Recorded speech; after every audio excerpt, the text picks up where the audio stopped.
One of the largest hydrological reserves in Spain, Alconetar Reservoir, is located in the north of the province of Cáceres. It formed a natural obstacle to La Plata dual carriageway, and two singular bridges had to be built, one for each carriageway. The reservoir is crossed by 400-meter-long twin viaducts, each of them built with a 220-meter span central deck arch. Construction commenced by excavating the foundations, formed by reinforced concrete footings resting on micropiles, which, apart from transmitting vertical loads to the ground, contribute towards improving the stability of the slate sides.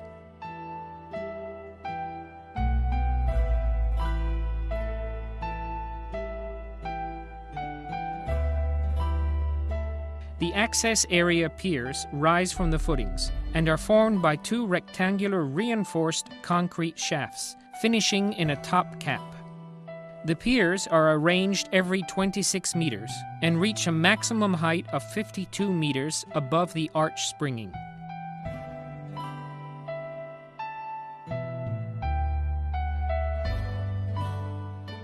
Large foundation blocks supporting the tallest piers and also forming the arch springings are located in the area close to the reservoir.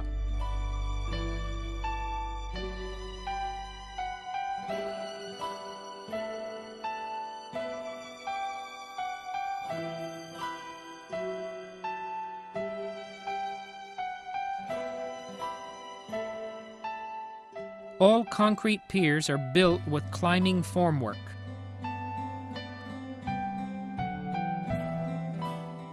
Each arch rests at its end on a reinforced concrete block, measuring 11 meters wide, 14 meters long, and 10 meters maximum height, taking up a stepped shape where it makes contact with the ground. The vertical reinforcement anchorage of the tallest piers and the set of high-strength steel bars arranged in a sloping position to form the fixed attachment between the metal arch and the foundations are located in its inside. The piers are built at the same time on both sides of the reservoir.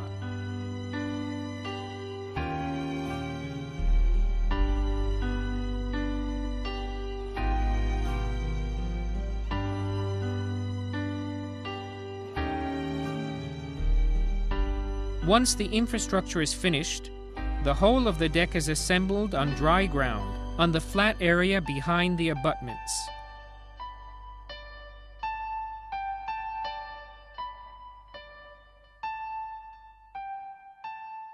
Each deck is built of two V-shaped Corten steel continuous beams joined by a top reinforced concrete slab. The slab is built on a 26-meter-long formwork tables, moving at the rate of one complete module a week, until the deck's overall length is completed.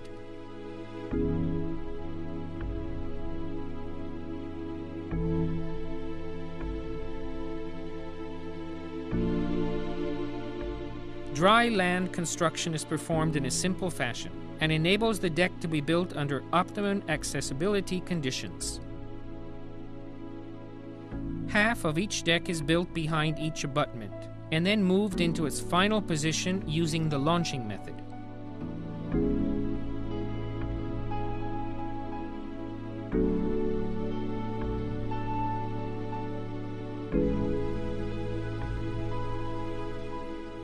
A transverse beam is used to push each deck at the back where cables are applied to transmit the horizontal thrust force. The maneuver is carried out by sliding the deck over Teflon bearings placed on concrete blocks 15 meters from each other.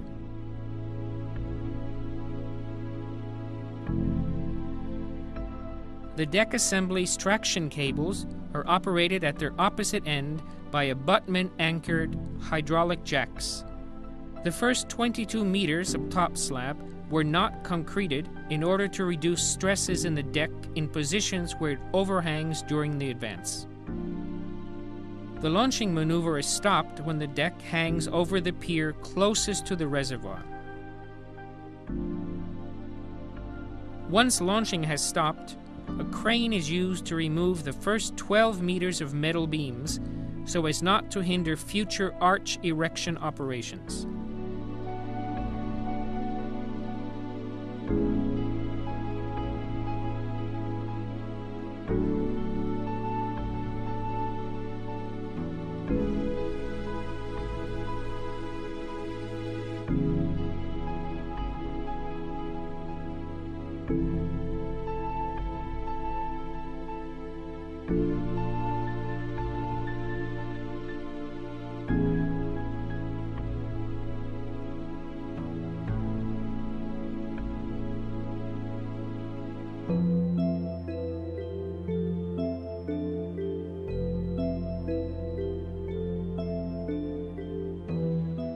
The same launching operations and removal of the front metal part of the deck's main beams are repeated on the opposite bank of the river.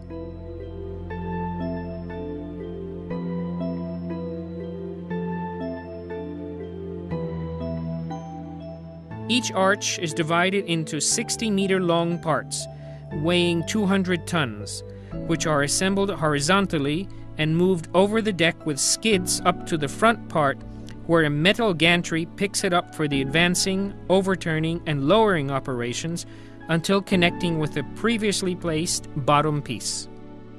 The gantry is fitted with moving elevation and retaining mechanisms, formed by hydraulic jacks operating vertically arranged cables.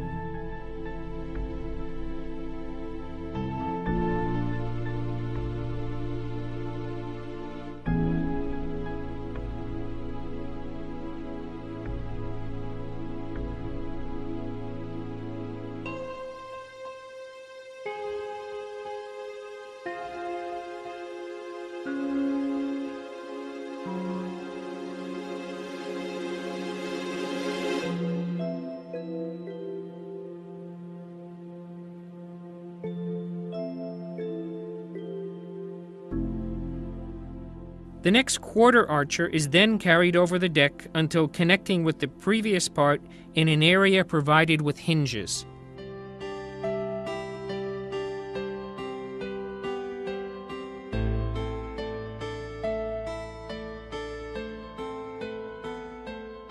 The second quarter arch is then hoisted and overturned with the use of a crane until reaching a position close to the vertical.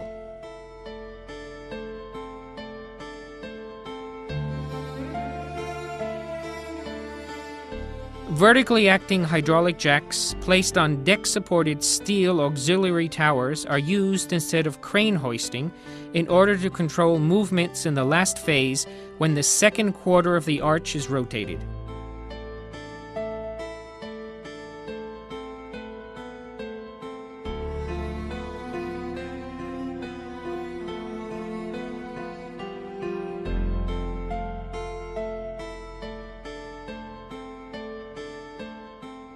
The arch section is then completed by plate welding, whereby the hinges are locked.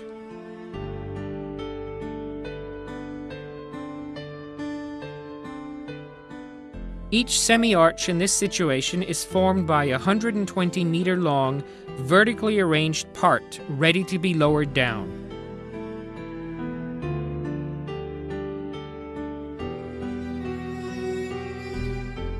The next operations involve metal structures which are joined to the semi-arches by holding cables and are assembled on the deck.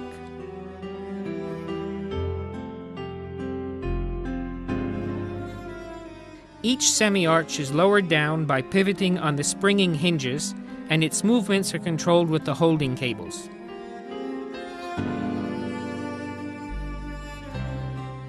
A guide system is fitted at the front of each semi-arch in order to fit them both together and at the same time align them with each other.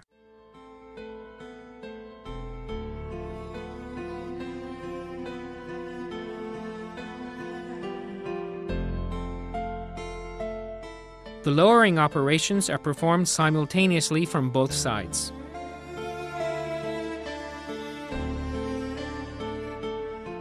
Hinge-fitted stops for obtaining a 3-hinged arch are arranged at the front of the semi-arches, and a stable structure independent of the holding cables is thus obtained. The sections are then completed with welded plates, and the hinges are locked.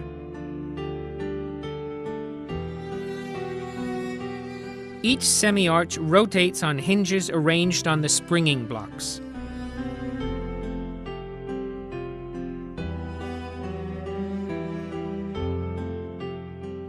The hinge support structure is connected to a system of horizontal bars and jacks, controlling the displacement movement towards the reservoir, and each semi-arch's orientation, so that they both match up with each other at their front.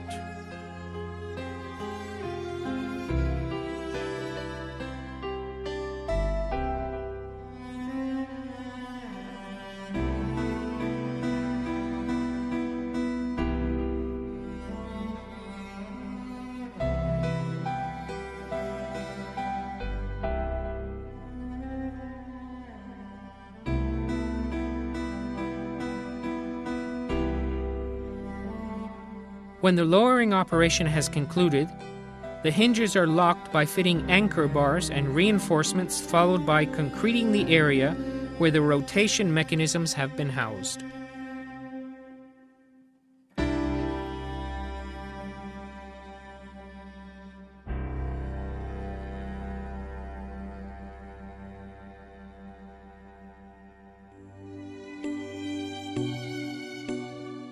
A crane is used to continue the viaduct's construction by erecting the first two metal piers located on the arch.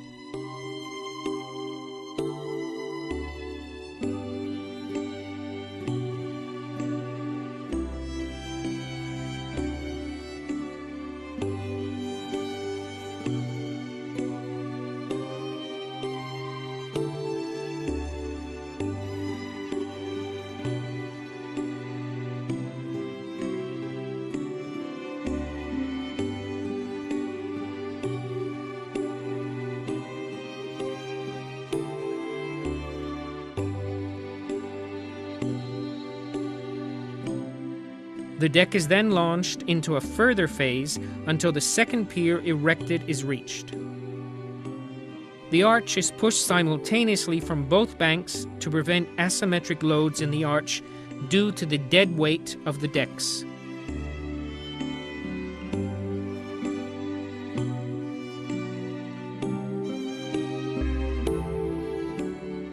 The remaining piers are erected using a crane located at the front of the deck.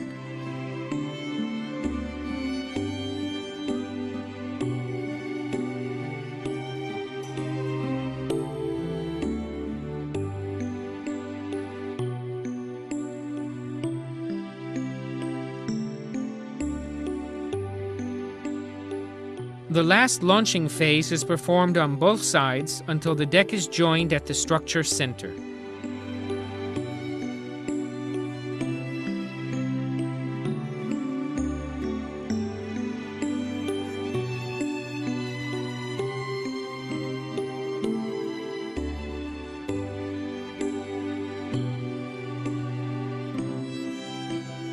The viaduct is completed with paving, signposting, barrier fitting, and other finishing work.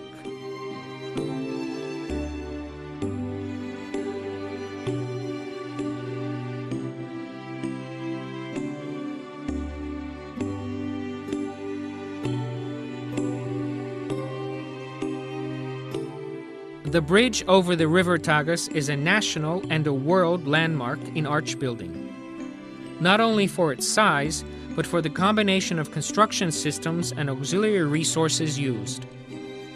Operations involving deck launching, large part tilting and lowering, lifting and lotating a quarter of an arch, and finally semi-arch lowering were harmoniously linked, thus constituting in itself a world record, since operations of such a magnitude were unknown up to now.